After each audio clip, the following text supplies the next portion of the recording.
Hello, good evening. My name is Saravik Ashkaroyan. I am the founding director of Ari Literature Foundation from Armenia.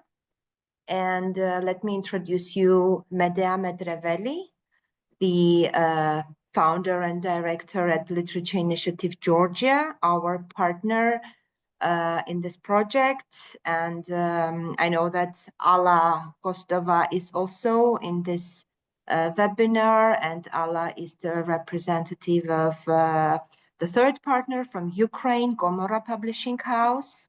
So the consortium of three partners from Armenia, Georgia, and Ukraine had the initiative of this project, which is called Visual Stories from Armenia, Georgia, and Ukraine. We started the project more than a year ago.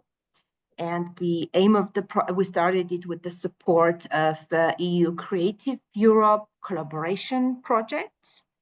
And the aim of the project is to develop the comic books and graphic storytelling genres in the publishing industry of our countries.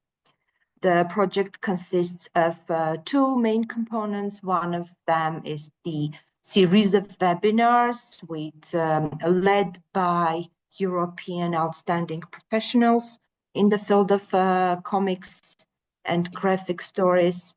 And the other component of our project is creation of a collection of one story from each participant country, written by a woman writer, illustrated by the illustrators, comic artists that we have chosen with an open call. So it was a competition for these positions in each of our countries. And these stories represent stories of war and conflicts from our three countries, written by women writers, as I mentioned, and representing women perspective of war.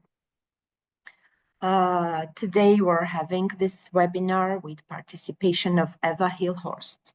And I am also happy to mention that Eva will soon be joining our consortium with the organization that she represents as another additional partner to help us implement the second year of our project, which will be mostly the marketing of the book, the distribution of the book in Europe and presentation of it to the readers from different countries in Europe and beyond.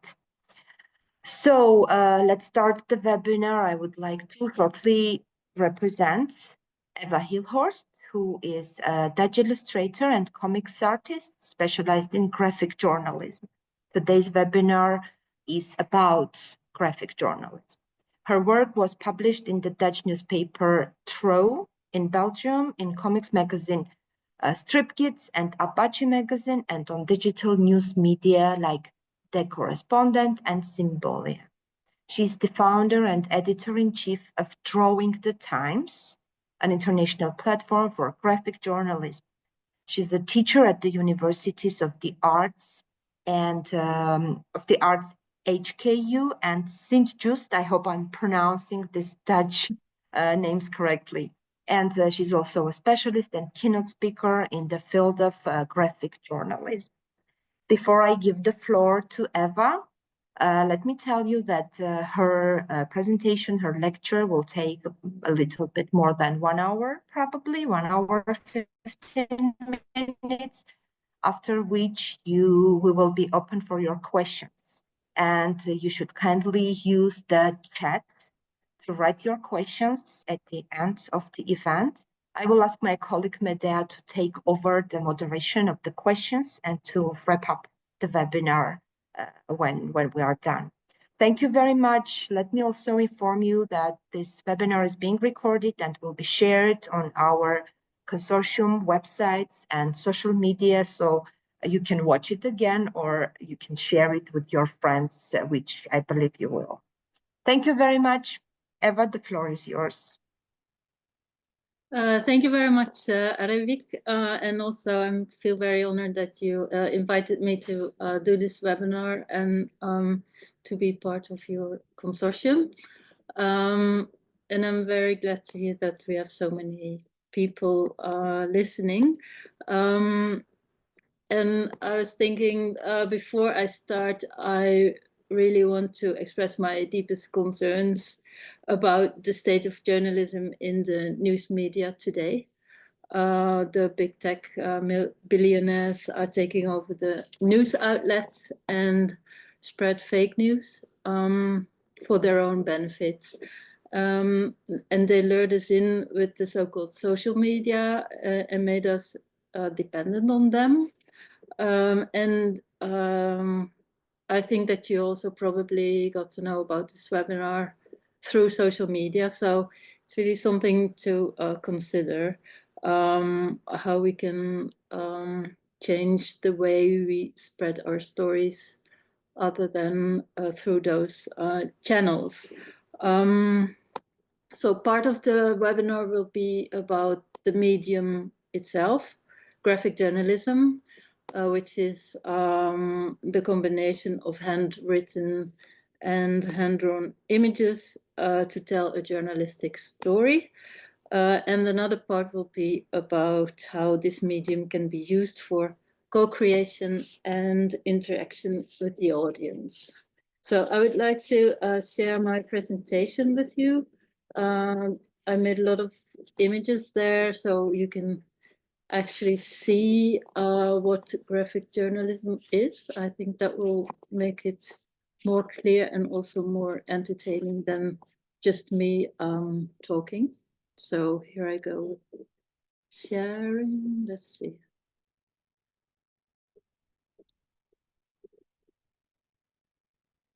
Does this work?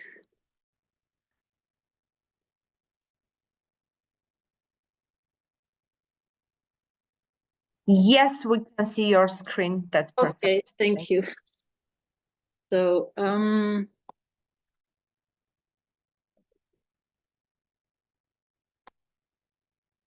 try to go to the next. So, okay. Yeah, this is what I wanted to say about the media, that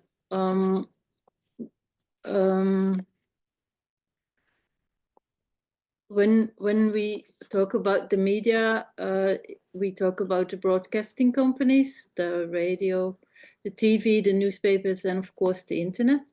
And those media decide what we got to see and got to know about what is important in the world. And most of the time, what they think is important is our shocking events like war, disasters, and people in power. So this is why I choose to show this photograph of some guys that you see in the news daily and that we rather not see anymore. So I was thinking about the first time when Donald Trump was elected president.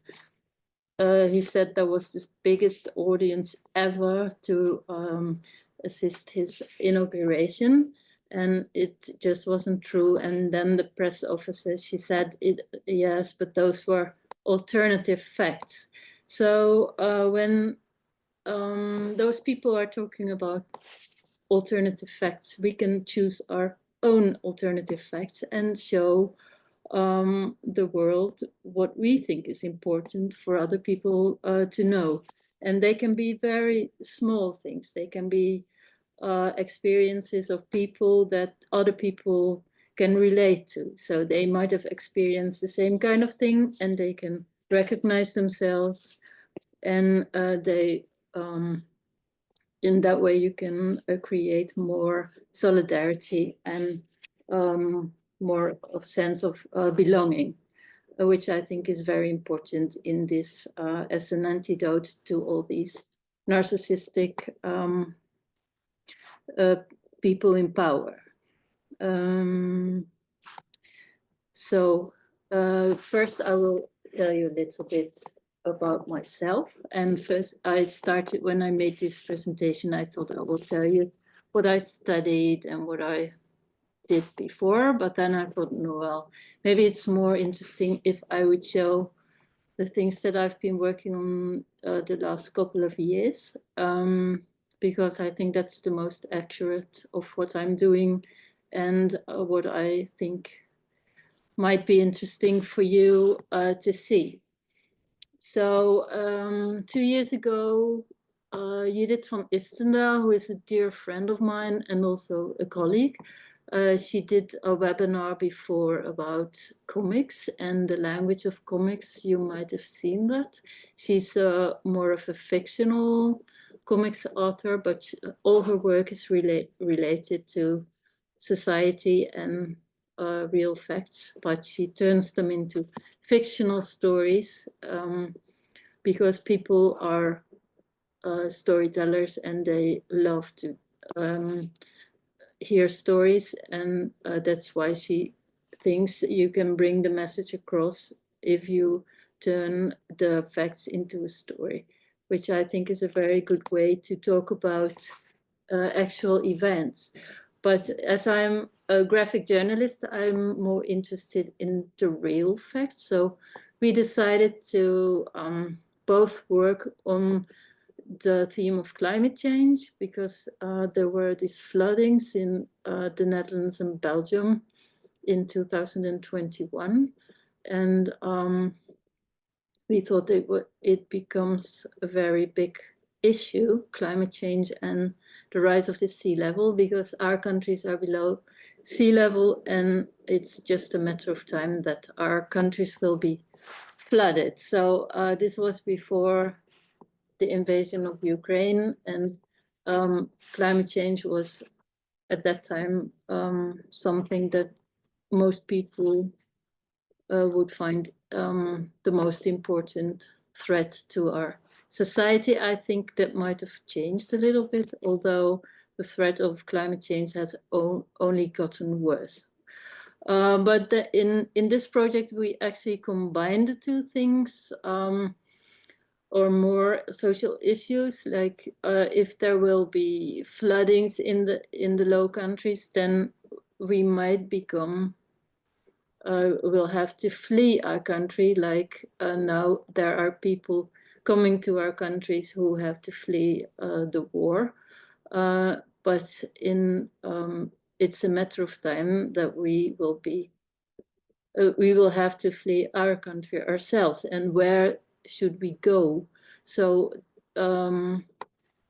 this is another story that I made for Apache magazine, and it's about the same topic. I was wondering if our countries will be flooded, where will we go? And it's also a matter of how you talk about these things, because a lot of people are very verbal, so they use words to express their fears. And if you use the right words, then you can become really fearful. And that's also how people like Donald Trump play with people, using words that some people believe as the truth.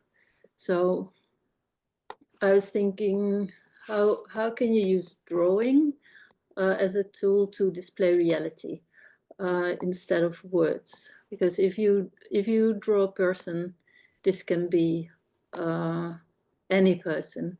But if you write words, you can say, for example, this is a woman, but you can also frame this person as a foreigner, as a stranger, as an asylum seeker, a fortune hunter, an immigrant, and those have all negative connotations. But if you just see the drawing of this person, you think, oh, it's Eva, it's a woman, or it's no matter who. So this is something I already think is important. Is an important power of drawing. Judith and I were given the opportunity to go to the north of Norway, to an island called Hadsel, and there was the eldest asylum seeker center of Norway located. It was about 400 kilometers above the Arctic Circle, so it was really, really far away. There was a small village and there were only 2,000 people living, and there was in the asylum center there were like 200 asylum seekers. So there was a big percentages of the population, and as we noticed, the people in the village and the people of the center were having good contacts, and they were really mixing well. And it was also a bit ironic because the asylum seeker center was next to a shop where you could buy a lawnmower and tableware in Scandinavian design. So for people who wanted to make the most of their houses, and the people in the center only had one room and had to share their kitchen with 30 other people. So that was a bit ironic. And we got a room in the academy, and our plan was to make portraits of the people of Melby, the village, and by drawing their portrait, they would tell us their stories. So we drew their portrait, and in exchange, they gave us their story, and then they could take the portrait home. And that was a very nice way to get to know the people, because drawing is a very time-consuming thing. So you have a lot of time to talk, and if you are silent, it's not a problem because you're drawing and the other person gets time to think. And it's a totally different way to collect information than if you would interview someone and just get information from that person and give nothing in return. So people were actually very happy that they were heard. Some of them were they were so far away from home, and they felt like they didn't have the documents, so they couldn't work, they couldn't study, they couldn't do anything. So they felt like they were in some kind of a time vacuum. And now they had the feeling that because they could share their stories, that they were seen and heard. And I wanted to share the story from Nora. She said, I'm from Saudi Arabia, but at the center, I say that I come from Colombia. And that was also a bit painful because it was so far away from Saudi Arabia, and still she couldn't say that where she was from. She couldn't be herself. And she had fled from her home because after she graduated high school, she couldn't go anywhere. She could either marry or stay at home. And she was at home for 12 years. She didn't want to marry. And so she fled. And she told us her story. And when I was drawing her, I had the feeling that this was the first time that she was ever seen, really seen, and someone had drawn her portrait.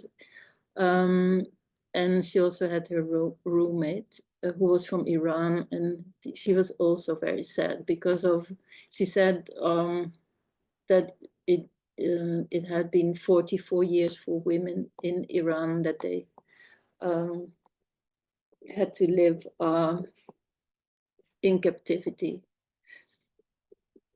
So here you see me drawing Nora's portrait, and Judith, who made also her portrait. And we hung them on the wall, on the window of the center, and people of the village came by and they were looking at it, and they said, oh, you know, this is this and this person. Oh, yeah, I recognize that person. So there was an exchange really with the community there. Here you can see the drawings hanging on the window. And then we went back home, and we decided to go back to Norway in the middle of the winter to experience how it would be if it was totally dark and cold, if we could live there, if we had to flee. So this was, you can say, it was a bit of a luxury experience because we could leave whenever we wanted to. We were not obliged to flee. But then we went also back to Melbu and we met people that we had met a few months before. And this, for example, this is Samer. He was from Syria and he had finally gotten his permit. So that was also some good news. And then it was almost a year later that we went back for the second part of the residency, and we now we knew the people and we were going to draw portraits again, but then make them more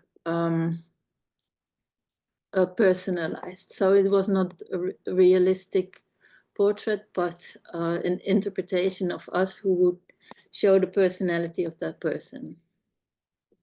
So he's a lady, her name was Tova, and she had always been a teacher, and she said that she loved to dance. So later you will see her portrait when we drew her dancing. On the other side you see a man, his name was Terje, and he was a sailor man, and so we drew his portrait with the sea around him.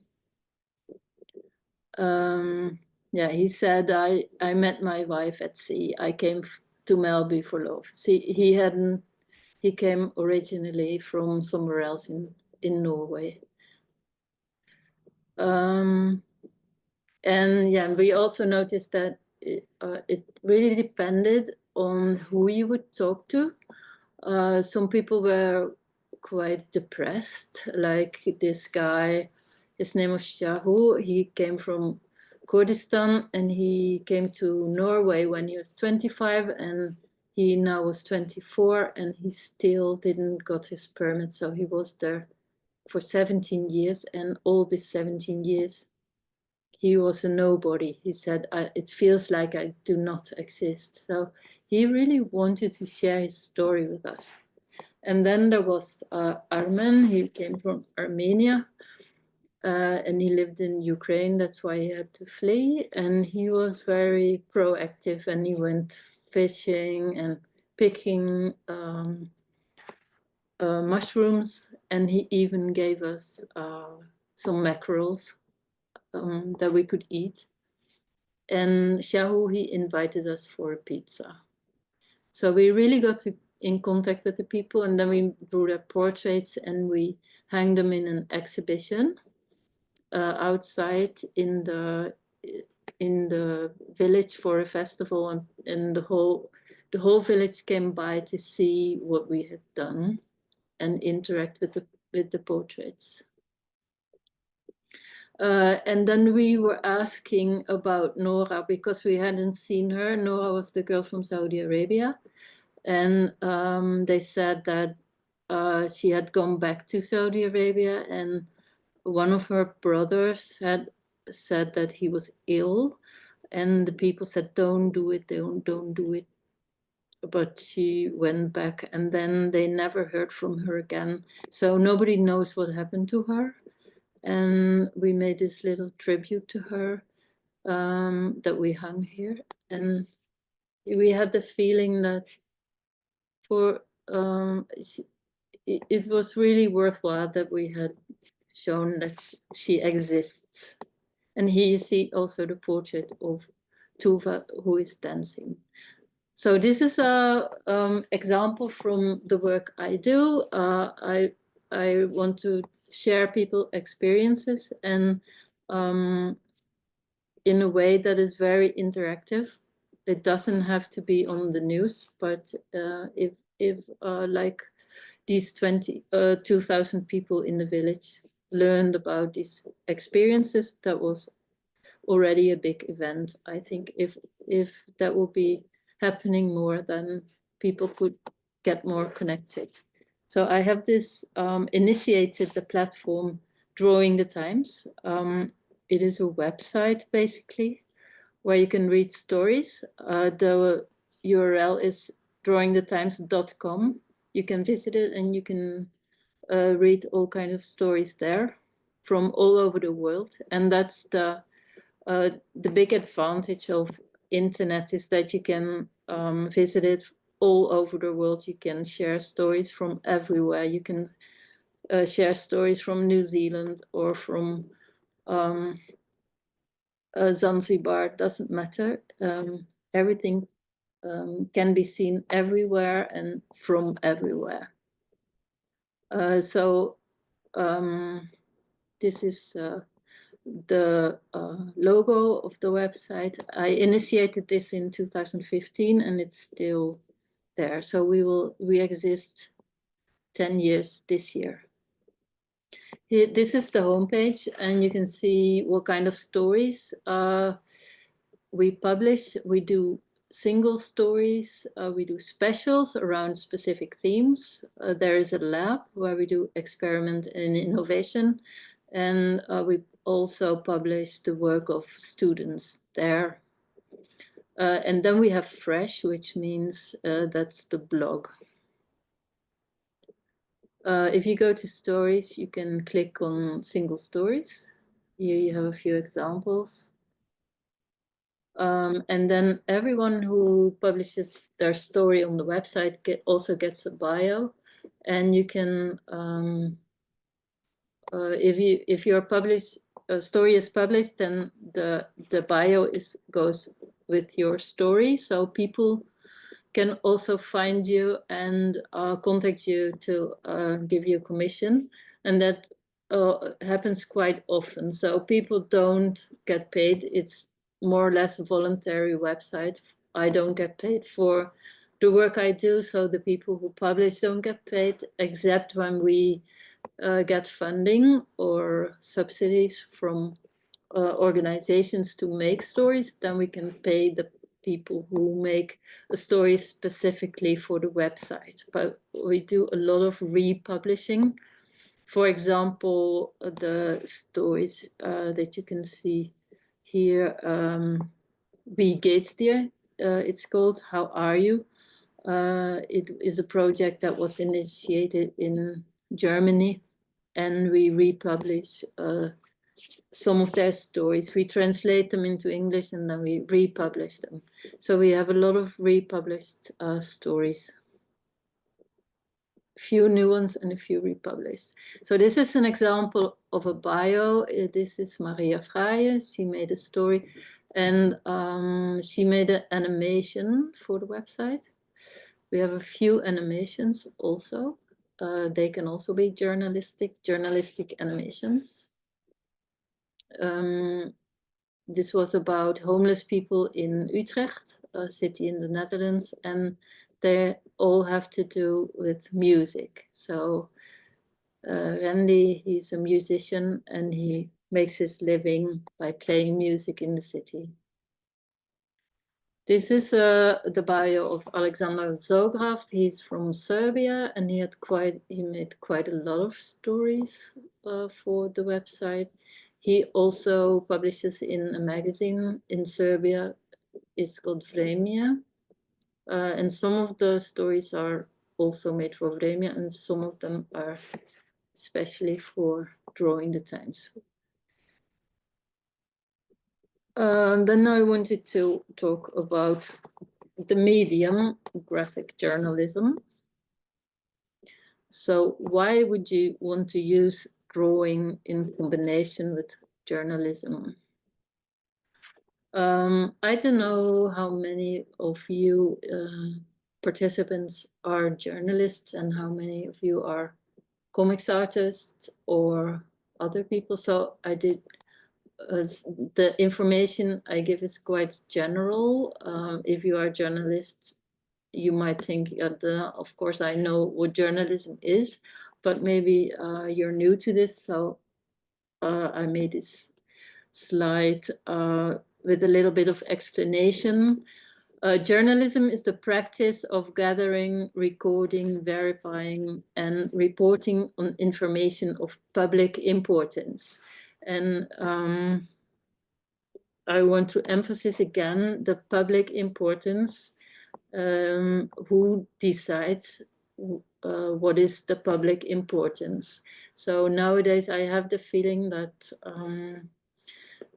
it has changed a lot, and you have, as a consumer of journalism, you have to be very careful and skeptical too, and critical, and verify of what you read is representing the truth, or if it comes from some unreliable source. The most important rule in journalism is that the journalist has to be truthworthy. So he has to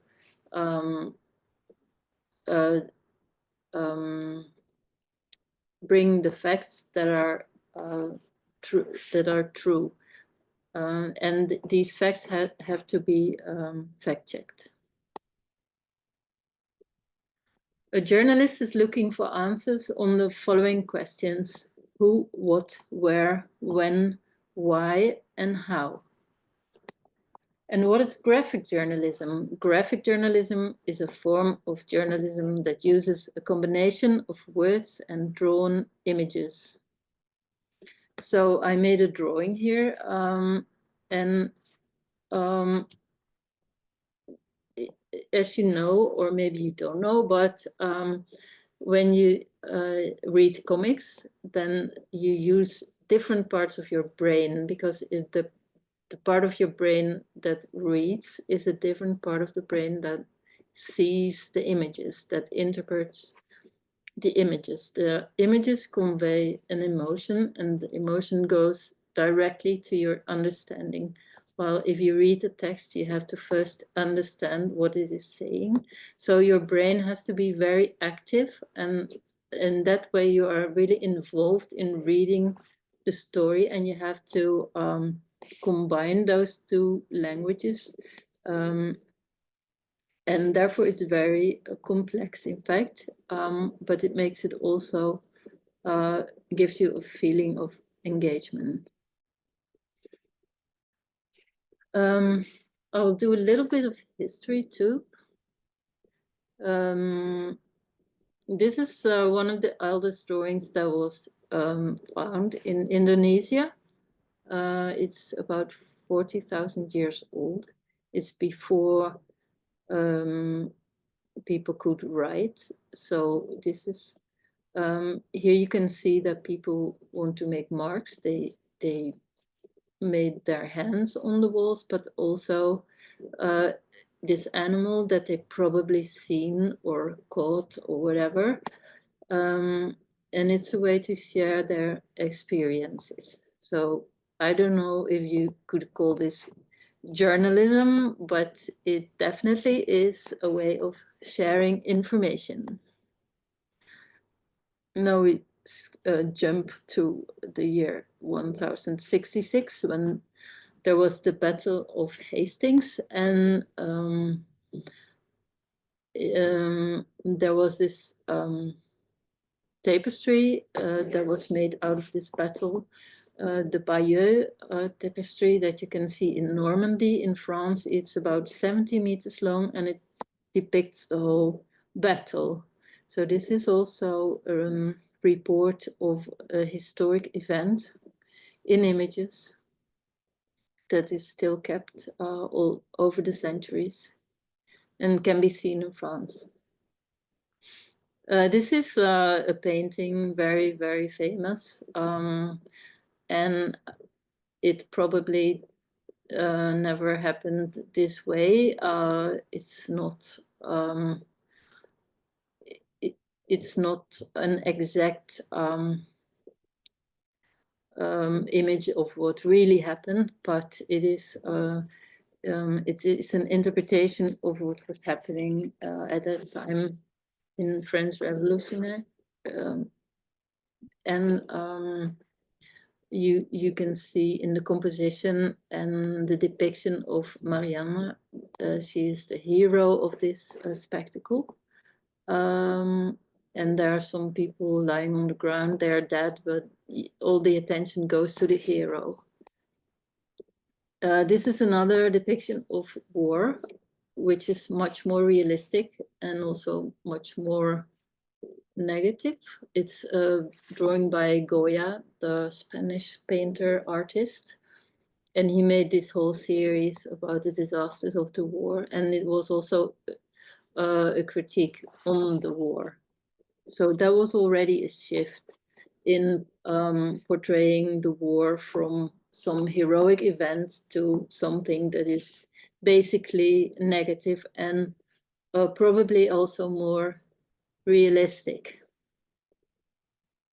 And then came the invention of photography, and that made it even more realistic and reflecting reality. So people also thought that painting would die, and people would only use photography to make images, which did not appear to be the truth. But photography has been used ever since in the news media to report on actual events. So it's not very often that you see drawings from war in the newspapers. It's mostly pictures, but people tend to think that they represent reality. But I think we should realize that they're only a part of reality, and that there's much more going on than only these disasters that you can see. For example, here is a picture of Don McCullen. He was a photographer during Vietnam War, and I saw a documentary about him, and he said that he went to the Vietnam War, and he became kind of addicted to the tension of war and the adrenaline that came when he was taking these pictures of horrific events. So he said that actually the way he conveyed the war in Vietnam was very one-sided, because there were only the worst of the worst things that you could see, and that were the moments that he chose to share with the world, and it produced an image of that war that was horrible. And of course it was horrible, but it was not everything. There were also things happening that nobody ever saw. So I want to talk about comics.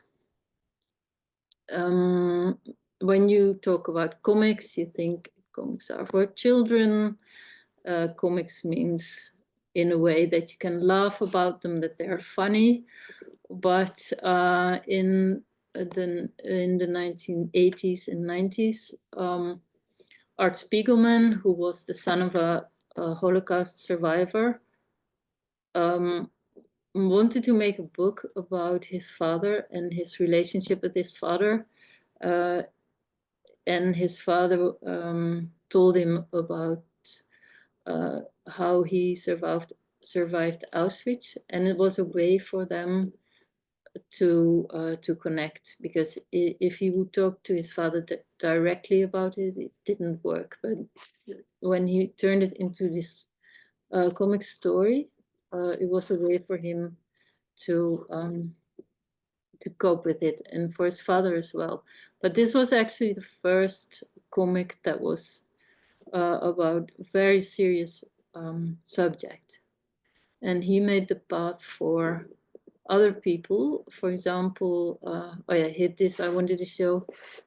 It was a fictional comic, because he portrayed the Jews as mice and the Nazis as cat. And of course they were people, so it's not accurate. It was fictionalized, but all the facts that he talks about happened in reality. And as you can see, he also went to Auschwitz, and he drew everything he saw there and put this into this book. So even though he changed it, if you read it, you can really feel how it must have been for the father to go through all this.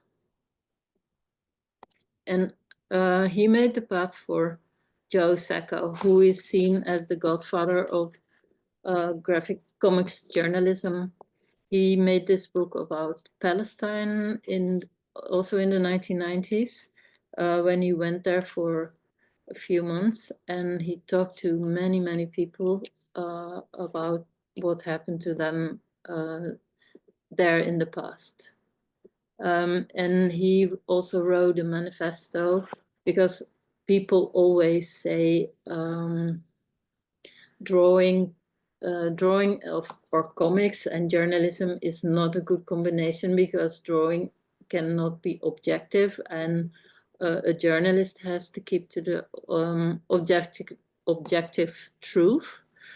And I know that a lot of people, I think most people, say journalism can never be objective, because it's always from someone's perspective with a certain background, or you also cannot cover everything, so you always make a choice what you want to show. So even if you try to be neutral and stick to all the facts, it's still not objective. But he says, because drawing is subjective, it's also their power. Because if you make a lot of drawings and you choose what you want to show, then you do not draw the literal truth, you draw the essential truth. So therefore it's a very valuable medium. Yeah, as you can see, he talked to a lot of people, and he literally quotes the people in the text balloons. So if you write an article and you quote people, you can, most of the time you have to change a little bit the way they talk. And if you use text balloons, you can literally quote people. Here you can see a photograph of him and the way he puts himself into the story. If you read his stories, you can see him as a protagonist. He draws himself in a very ugly way, and he doesn't draw his own eyes. You can only see his glasses, but you cannot see his eyes. And some people say that's because you can step into his footsteps and see through his eyes. But I saw an interview with him a few years ago, and then he said, yeah, people always say that, but that's not why I do it. I just drew myself like this, and this is how people interpreted this. This is his newest book. It's about the war in Gaza. It's much more opinionated. It's not trying to, he's not trying to tell what is going on there, but it's more criticism on the United States and how they support the war. Why should you want to use a drawing? Well, here I have a quote by David Hockney. He says, pictures are a way of representing the world and also of understanding and examining it.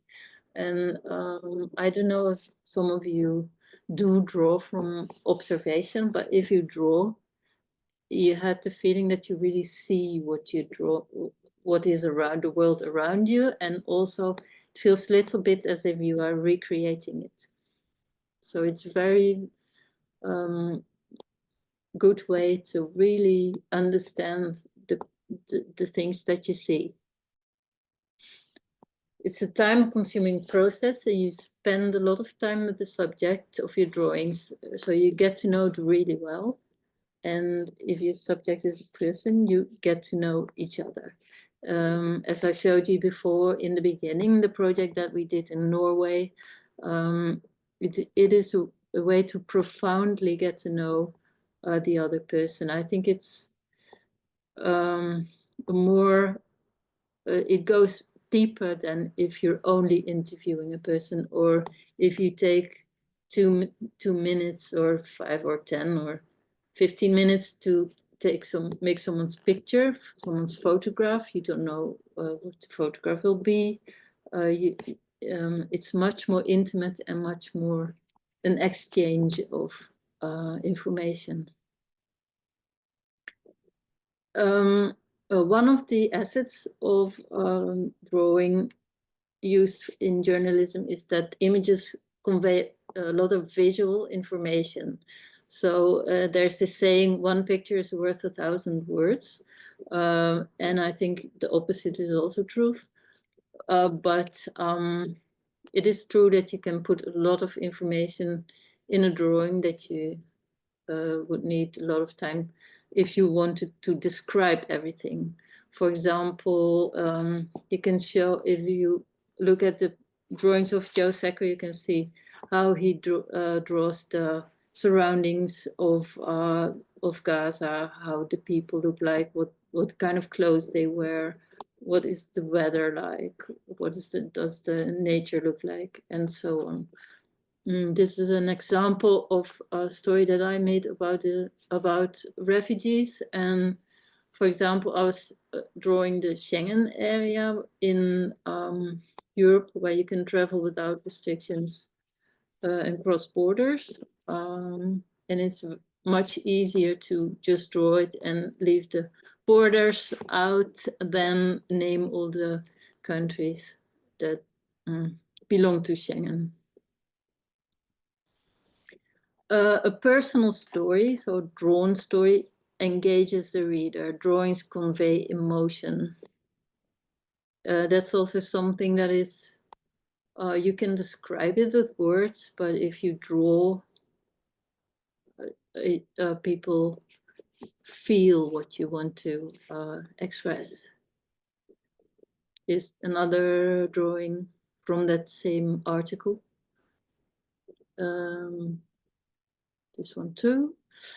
And also looking at a work of art gives you a good feeling. So if you read a drawn journalistic article, it's, you know, if you see that the person who made it put so much effort and love and attention into making this work, it gives you a good feeling when you read it. It's nice. It just as when you go to a museum and you look at the paintings or the works of art, it's, even if they depict something horrible, it's still it gives a good feeling. This is from a book that Judith made about a doctor in Syria.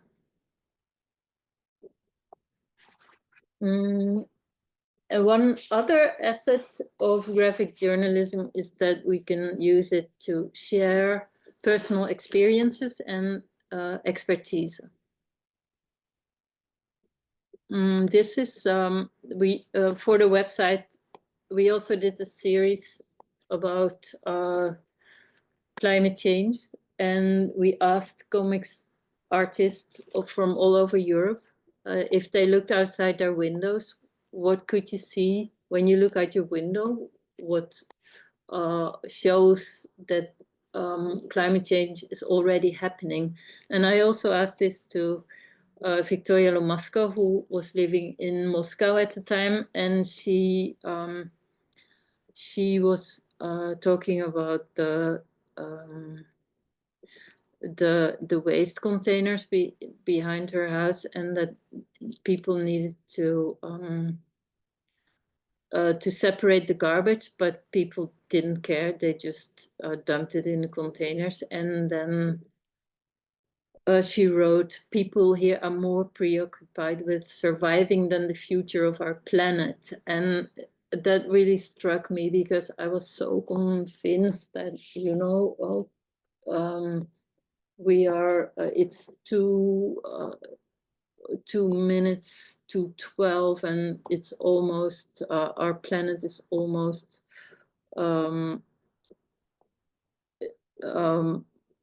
unrepairable, and it's code red, and all these kind of things, which are all true and still true.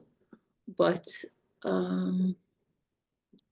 I realized that people who have a struggle to survive have other things on their mind than being preoccupied with the planet. They just need to live from day to day. So this for me was a very valuable thing to do, to collect these stories and see how people experience things differently in different situations.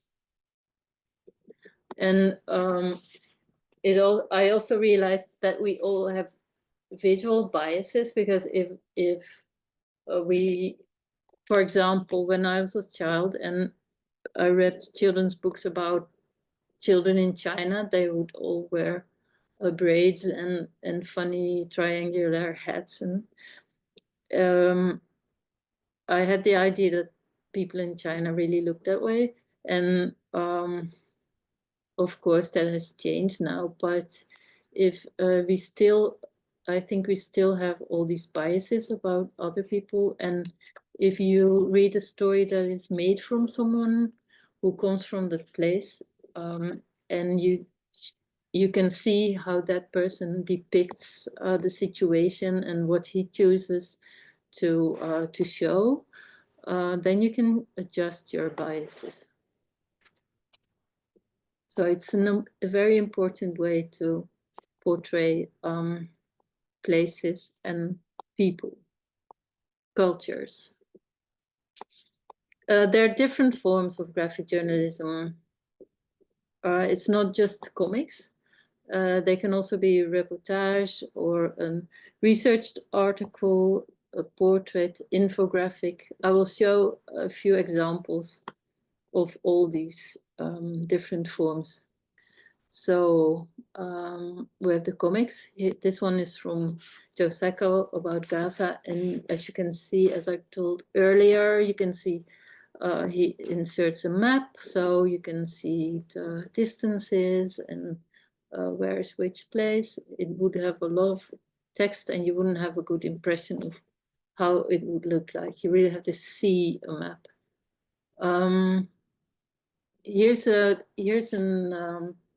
article that was made by a journalist and a comics artist, so they work together. The journalist is Taina Tervonen, and you can see her also. She is taking part in the story. She's the woman with the blonde hair.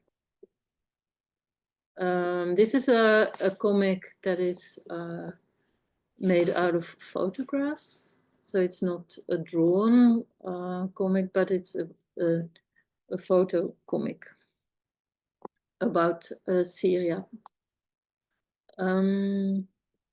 And newspapers and magazines, they publish between 1 and 10 pages of comics journalism. So if you have 10 pages, then you're really, really lucky. Especially in newspapers, I think they would do maximum a spread 1 or 2 pages. And it's not easy to have a journalistic comic published. But in a magazine, sometimes they are more interested, and you can have more. And they can be collaborations between a comics journalist and a comics artist and a journalist, or a graphic journalist makes the whole story by himself. This is, for example, a story made by Josh Neufeld. He is American. If you do a reportage, it's mostly drawn on location. And the author went somewhere and did a lot of observations, talked to people, and researched the history and background of that location. Here you see also a story that Judith van Estendal did, and it was in times of COVID. She lived in a very poor neighborhood in Brussels, and people were not allowed to go out on the street, and sometimes they lived with many people in one tiny apartment. And she visited them and asked how they cope, but these people wanted to be anonymous, so she didn't draw their full bodies, just the outlines. And that's a way, some kind of a trick that you can use when you're drawing. You can change things so people can stay anonymous. So this is also one of the assets of drawing. This is a story by Jeroen Jansen. He's also Belgium. He's always drawing on location. He never draws in his studio, or I don't know even if he has a studio, and he never draws from photographs. He's always drawing from observation, and he's very interactive with the people he is interviewing. He's also using a lot of text. So as you can see, text is also image.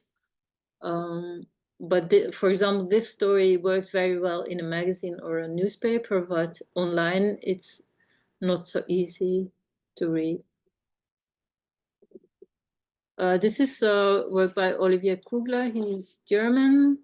He lives in England, and he also went to refugee camps in Kurdistan. He works mostly from photographs. He takes a lot of photographs, takes them to his studio, and then redraws them, sometimes one on top of each other, so that you have the sense of time, because it's layered and he has these different images on top of each other. So it's a different approach. You can do an article about a certain topic. For example, this is an article about a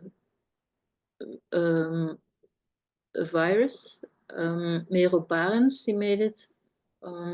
She started making it just before the epidemic started, but then it really happened, and her story became very accurate. This is also part of the story, how viruses work. You can make a drawn portrait or an interview. So you can, as I said earlier, you can draw people and literally write what they were saying. This was an article by Julia Rothman. She made a page in the New York Times every 2 weeks, where she was interviewing people about certain topics. This is a portrait about Maurice Sendak. He's a children's author. His most famous book is Where the Wild Things Are. Art Spiegelman made it, the one who also made Mouse. And as you can see, he interviewed Maurice Sendak, but he also, in the background, he drew scenes from his books, for example, from Where the Wild Things Are. You can also make an infographic. Most of the times infographics are very graphic. They are vectorized drawings, but you can also use hand-drawn images if you want to show comparisons or progresses. For example, comparisons work very well. This is made by Quenny Chen. I forgot to put her name. She makes drawn infographics for NRC, which is a newspaper in the Netherlands. And as you can see, she compared people of Gaza who are internally displaced with the watermelon, which is, as we all know, a symbol of the Palestinian people. This is about weapons. I think it speaks very much for itself. Then there are also forms of graphic journalism who aren't exactly journalistic, but they are based on true facts. It's more an autobiography. This one is a graphic memoir by Uli Lust. It's about the time when she was 17 and anarchistic, and a lot of bad things were happening to her. It's more of a coming of age book. This book you might know, it's very famous by Marjane Satrapi. It's about how she grew up in Iran during the Islamic Revolution. It was drawn in a very stylized way, a bit childish, but that conveys the story very well. And then you can use drawing to be activistic. Of course, you can draw your opinion, but you can also make drawings and show what's going on. And by showing this, you can already imply that you do not agree with the things that you are depicting. So, for example, Victoria Lomasco, when she was still living in Russia, she went to demonstrations, and she would draw while being inside of the crowd, demonstrating what people were demonstrating for or against. She was also attending the court case against Pussy Riot. And now she had to move to flee Russia since war started in Ukraine, because she was too critical. And she lives in Berlin, and she says, now I don't depict what I see, but I use more symbolic images to make it more general about what is going on, what are the patterns in history, how does history repeat itself, which I think is very interesting way that you can do with drawing. You don't have to be literal. You can also suggest things or use metaphors, symbols, and people will know what you're talking about. This is another example. It's an anthology of stories of women who had to deal with sexual harassment. And because there are so many stories in this book, you realize that this is a big problem, and it's everywhere. And many women, I think most women, have experienced some kind of form of graphic sexual harassment. And then we come to political cartoons, which are, of course, opinionating. There's nothing objective about them, or nothing neutral. If you make a political cartoon, you always say loud and clear what you think about a certain situation. And I think nowadays it's very important that we cherish this kind of graphic journalism, because it's in danger. I have the feeling that there's much more censorship also in the Western world that used to have freedom of expression.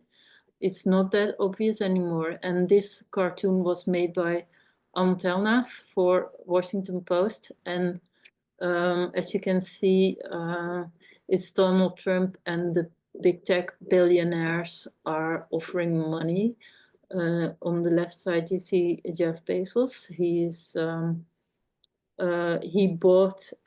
actually bought the Washington Post, one of the quality newspapers in the USA. And today in the news, we could read that Jeff Bezos announced that the newspaper's opinions section will focus on supporting personal liberties and free markets. So all the opinionating articles can only be in favor of him, which is very bad, I think. And the editor, he resigned. And this is only one in a series of events in the media lately, which is very worrisome. And I think we as artists should take our stand and show that we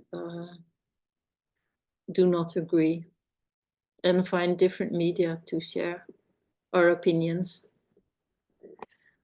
So this is the last part. How do you do research for your journalistic comic?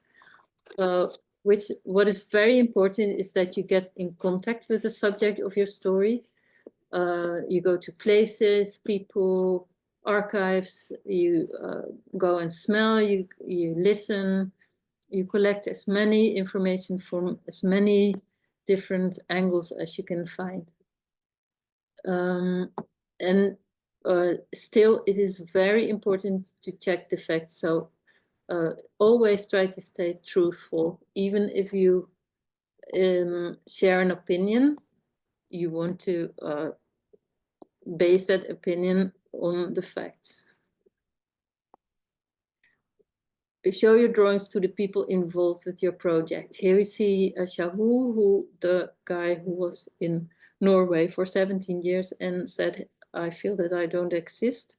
And he told us he was so happy that now he had the feeling that he was a real human being.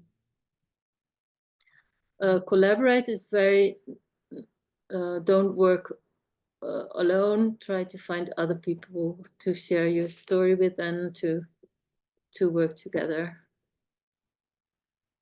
And this is something else. I think I'm almost out of time, so I won't make it too long on this one. We can do another webinar on practices, I think, because there's so many interesting ways to make these stories in co-creation with people.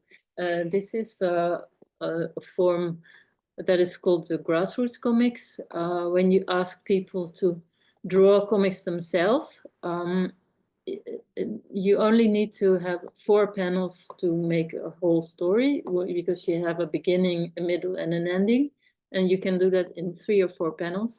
And if you have a title, then you can have a complete story. And as you can see, these are drawn very simple. It was about the floodings in Kendal in England, and we did a workshop with inhabitants of Kendal who were recalling when their place was flooded. And as you can see in the page on the right, you can see a mother and a daughter sitting on a couch, and I think this is a very moving drawing. You can see they are so sad, and even if this is not a professional artist, this drawing goes straight to your guts. Share your story, not only in print or online, but also in events, live comic readings, classes, workshops. So this is one of event that we did last year in Haarlem, in the Netherlands. We made a newsroom, and people could ask, they could fill out a form and write down who they wanted to grant a freedom to, who they would think would deserve freedom, and then a comics artist drew a story out of this. So on the left side you see a girl. I think she probably asked to liberate all the animals in the zoo. So Nova, she drew this girl in a helicopter liberating the animals in the zoo. And see Merel Barens, who also made the story about the viruses. She made this poster. It says "Freedom for Everybody," and on the right it was a bit more poetic. Someone said "Freedom for everyone, and if not, for no one." So how do you draw this? And this is the image I want to conclude my story with. So thank you for listening. Thank you, Eva, for your very, very interesting webinar and presentation. I'm sure for all participants, our guests who are with us today, they received too many interesting details and things about this field. I mean, graphic journalism. I would like once again all our guests to ask questions. You can write them in our chat. Until we are waiting the questions, I would like to ask you first question. You mentioned some very interesting directions for graphic journalism. And I just wanted to mention that in Georgia, taking into consideration that our society passes very hard days because our democracy is under very high risk. Yes. Drone activism is very popular. This direction became very, very popular, and our young artists, generation of young artists, let's say, they are trying to express themselves in drawing activism, and it's very, very emotional, and people like it. They are sharing these nice illustrations and banners that artists are sharing in social media. So I think that this direction will be developed quite well in Georgia. So my question is regarding how to interest local media platforms, let's say, to use this very interesting mechanism in journalism, because in Georgia, graphic journalism, creating graphic reportages is not so developed. So what kind of recommendation you would have for young journalists who are interested in this field to interest their editors, their colleagues in media platforms they are working, to think about this direction as well? Yeah, I know that it's not obvious for media outlets to use comics and drawings because they are so used to text and maybe photographs. But what we say is that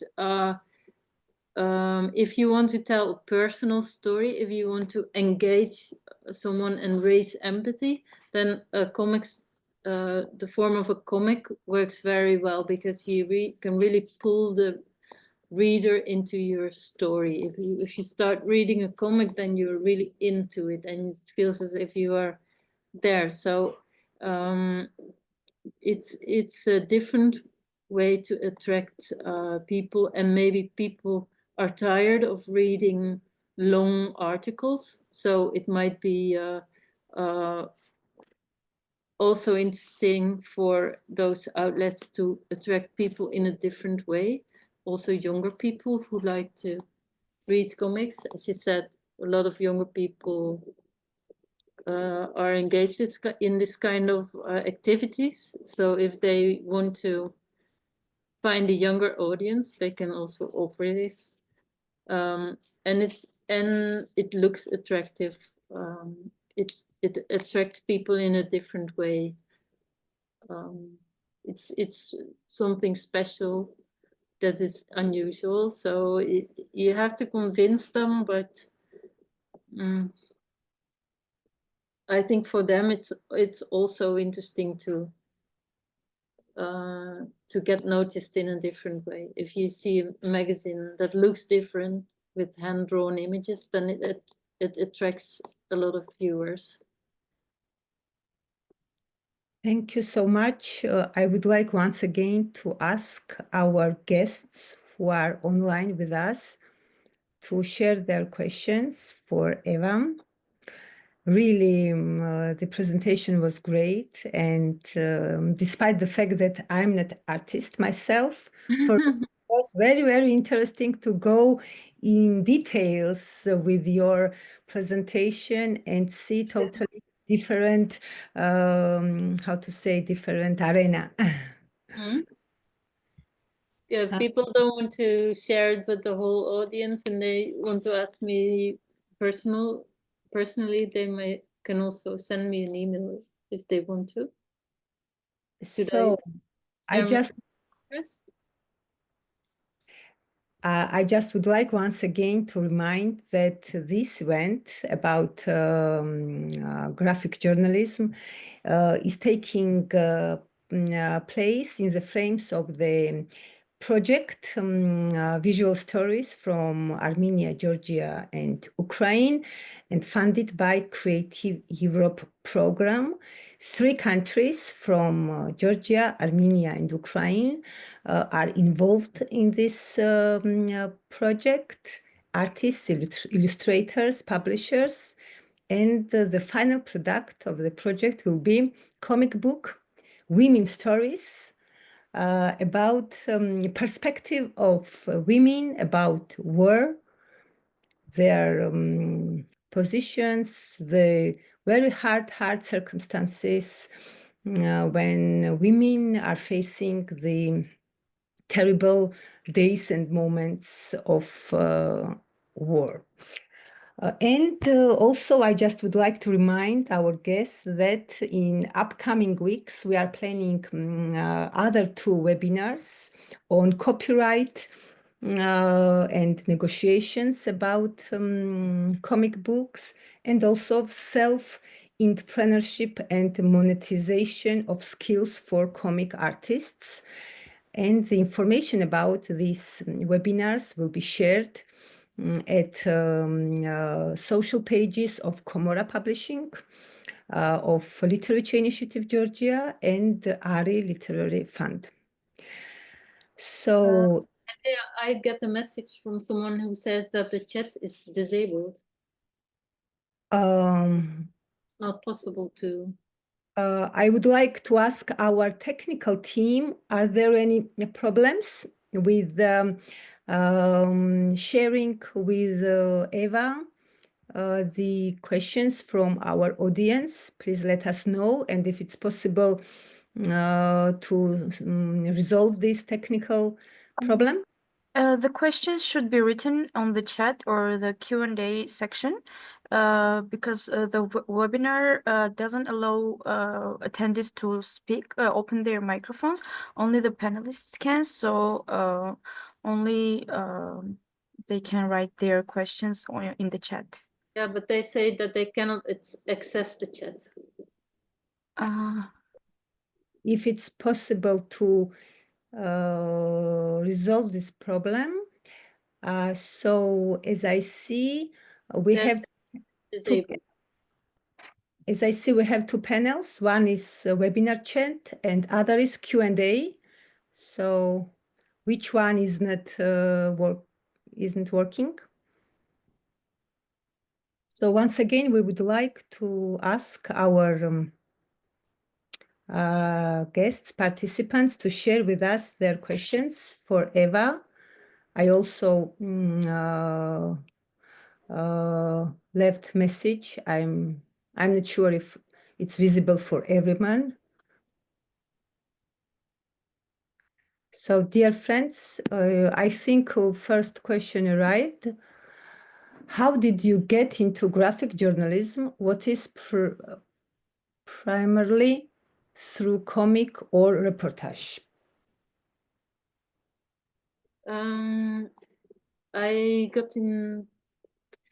I was working on a studio in Brussels, in Belgium, and there was a newspaper, a city newspaper that was weekly, and a colleague of mine, Wouter Manhart, at the studio, he asked me, Eva, would you like to make reportages with me for this newspaper in Brussels? So we asked that we get one page and choose a topic in Brussels and make a comic out of this. And so we did, and they accepted. So I think we did about once a month, we could make this reportage. And I enjoyed it so much, because if you go to a place and you really investigate and you draw and you get in contact with this place, it feels as if it has become part of yourself. It starts to be you get a personal connection. So yeah, I think reportage is my favorite, and I also think that the term journalism is not very accurate, because it's not really journalism, because it's always personal, because you are drawing. So I rather call it documentary drawing than graphic journalism, but the term for this medium is graphic journalism, so that's why I use it here. But for myself, I rather call it a documentary drawing. I can see there's a question. B&A, is that what it is? Yes, there is other question regarding the project and the participants of the project. Yeah, just a moment. I think about the project, who are the other artists involved, and what was the reasoning to only invite women artists? So the idea of the project was to share and illustrate personal stories of women writers from above mentioned countries, Ukraine, Georgia, and Armenia, and see the perspective of women about the war. So the consortium members of the project announced the contest, and we have chosen 3 stories written by our writers from participant countries, and other contest for illustrators, and we have chosen 3 illustrators from also above mentioned countries, and one of them, Georgian illustrator Luka Lashri. He's not women, he's a young man, only man in our artistic team. So if I answered your questions, the detailed information about participants, their biographies, about their works, you can find at the website of Literature Initiative Georgia, Ari Literary Fund, and Komora Publishing House. There is, I think, other question or not? I think there are not questions. I would like once again to ask our guests who are online with us to share with us your questions addressed to Eva about the presentation on graphic journalism or about our project.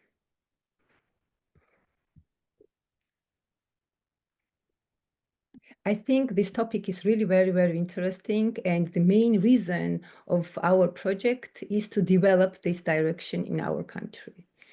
And in parallel with the main activities of the project, creating the book, comic book, and organizing artistic residencies for participant artists and writers. Very, very important component of the project, of course, is these professional webinars. And once again, I would like to ask, thank you, Eva, for your readiness and enthusiasm to contribute Thank you. to our project with your very interesting experiences. Thank you very much. So I think we can close our webinar. Thank you once again. And I would like to thank all guests, all interested professionals who has joined our today webinar. Thank you so much. One more question, maybe we have time to answer. I'm interested to ask you, what do you think are the things that make the best reportage comics work? And what kind of problems when they are done badly? Thank you, Christopher. Yeah, that's a good question. Yeah, the things that make the best comics reportage works is that I think it's if the artist, if the journalist, the maker, and the subject of the reportage really have a connection. So if the if this person feels at ease and feels that this reportage is really about him, it's more or less in co-creation. It's his story, and he can be really part of it. Then it works really well, because you can read things in a way that you wouldn't do otherwise. I think it's so intimate, and yeah, I think it's done badly if the drawings are turned into more cliche kind of images. If you have the obvious metaphors or obvious cliches that we already know, if the artist translates them to these cliche images, then it's badly done. Then it's a pity that it's not the real story, but it's a translation into something childish or cliche rather. Thank you, Eva. I think the questions also are very, very interesting, and people are really interested to go in details and to find more and more information about this very important topic. I think we